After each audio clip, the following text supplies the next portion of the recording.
All right, let's dive in. We're going to be talking about some amazing tools that help us unlock the meaning behind ancient texts, specifically the Bible. If you've ever wanted to go deeper, to get past the surface and really understand what's going on behind the words, well, you're in exactly the right place. Have you ever done this? You open a book that's thousands of years old, you read a passage, and you just kind of sit back and think, what on earth is happening here? The culture, the history, the language, it can feel like this huge, invisible wall. Well, guess what? You are not alone. That's a totally normal feeling. But here's the awesome part. For literally centuries, brilliant scholars and thinkers have been building a kind of guide for us. And today, we're going to see exactly how it works. Now, to make sure this isn't just a bunch of theory, we're going to take a test drive. And for our example, we're going to use one of the most incredible short stories ever written, the Book of Ruth. So let's get the quick summary. The story kicks off during a terrible famine. An Israelite woman, Naomi, moves to a foreign country, Moab, with her husband and 2 sons. But then, just tragedy. Her husband dies, then both of her sons die too. She's left with her 2 daughters-in-law. One goes back home, but the other, Ruth, makes this incredible promise to stay with Naomi no matter what. So they travel back to Bethlehem, basically as poor widows with nothing, and it's there that Ruth's loyalty kicks off a chain of events that changes everything. It's a really moving story, right? Loyalty, love, loss. But how do we understand all the layers packed into just 4 little chapters? This is where our special tool comes in. So let's finally answer the question. What is a Bible commentary? To put it really simply, a commentary is basically a collection of expert notes.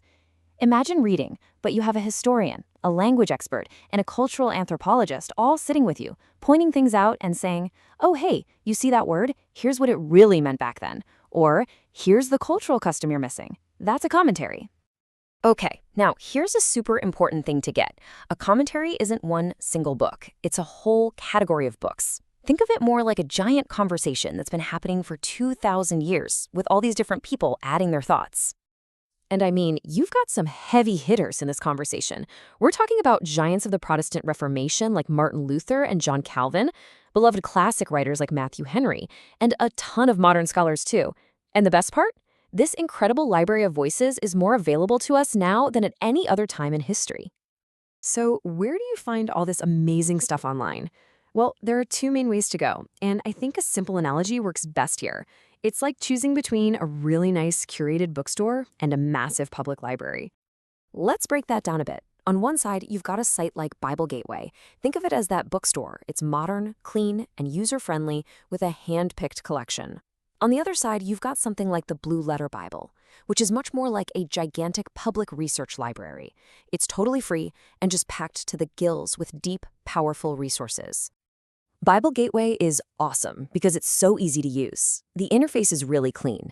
They've selected some of the best modern commentaries for you, and they often use what's called a freemium model, where the basic stuff is free, but you can subscribe to unlock even more. It's a fantastic place to start. And then you have the Blue Letter Bible. It's a nonprofit, so their whole goal is to give everything away for free.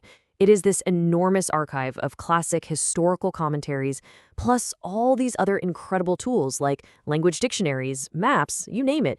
If you want to go really deep, this is the place. Okay, enough talk. Let's actually put this into practice. How can a commentary help us with the story of Ruth? Let's go back to that moment when she has that fateful encounter with this wealthy guy named Boaz. So if we just read this story today, it feels like a sweet romance, right? But here's the thing. There is a huge piece of ancient cultural and legal context that almost every single modern reader is going to miss. And without it, we kind of miss the whole point of the story's climax. This is where commentary just blows the whole story wide open. It introduces us to this concept of the kinsman redeemer.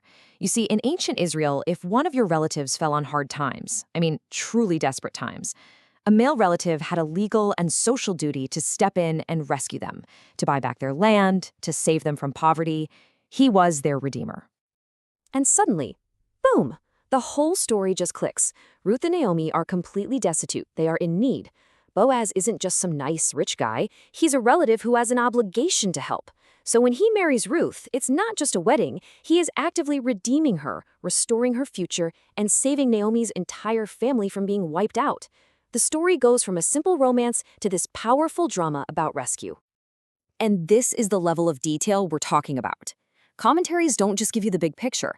They often go verse by verse by verse, sometimes even analyzing a single word. It's an absolutely incredible depth of information, all at your fingertips.